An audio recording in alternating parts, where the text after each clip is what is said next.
Hi, it's Frank.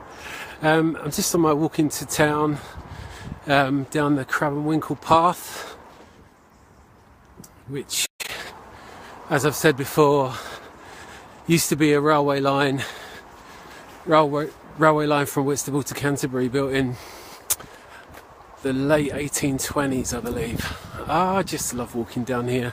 It always just kind of connects me to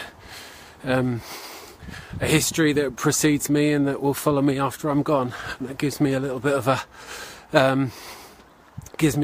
humility. You know what I mean? It's not all about me.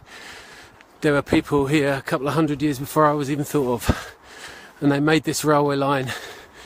Now it's a footpath into Whitstable. Anyway, so really quick 2-minute takeaway. One of my favourite short stories is called Hills Like White Elephants, and it's by Ernest Hemingway.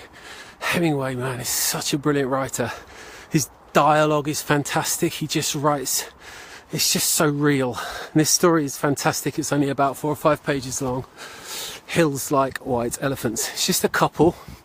They're American, and they're sitting at a train station in Spain, and they're waiting for the train to take them down to Barcelona. And right at the start of the story, it says the train's going to come in 40 minutes. And I'm not going to go through the whole story. It is a brilliant story, and I really recommend you read it. I'll try and find a link for it. But the takeaway from this story that I want to talk about just really briefly here is time. Hemingway does this brilliant thing with time in the story. If you actually look at the dialogue between this couple that have got this issue between them that I'm not going to go into because it'll spoil it, but this tension between them, the dialogue takes probably about 3 minutes. Right at the start of the story, it tells you that there's 40 minutes until the train comes. So you read through the story, and it's kind of like, as you read, you're realising that large portions of this time, they're sitting together in silence. They're not talking. And this just builds the tension between them, because they have this issue that's happened to them, and they kind of got to sort it out, and the man's putting pressure on the woman and everything. The dialogue is so crisp and real. That's what Hemingway does. You're there with them. But time is this brilliant thing that writers are able to do, the really good ones. They can manipulate place, they can manipulate space to just accentuate the story. And this when you realise that they're sat in silence for large portions of the story, how do you realise that?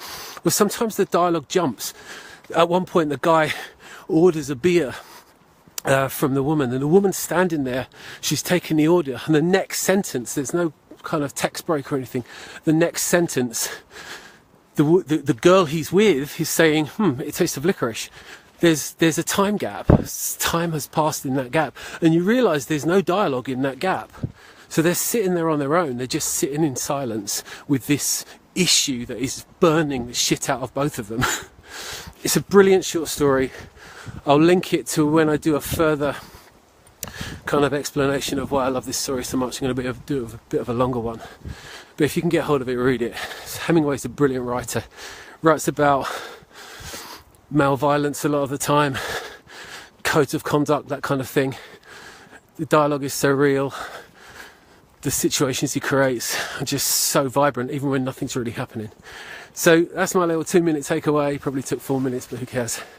On Hills Like White Elephants by Ernest Hemingway, which was published in 1927. Cheers.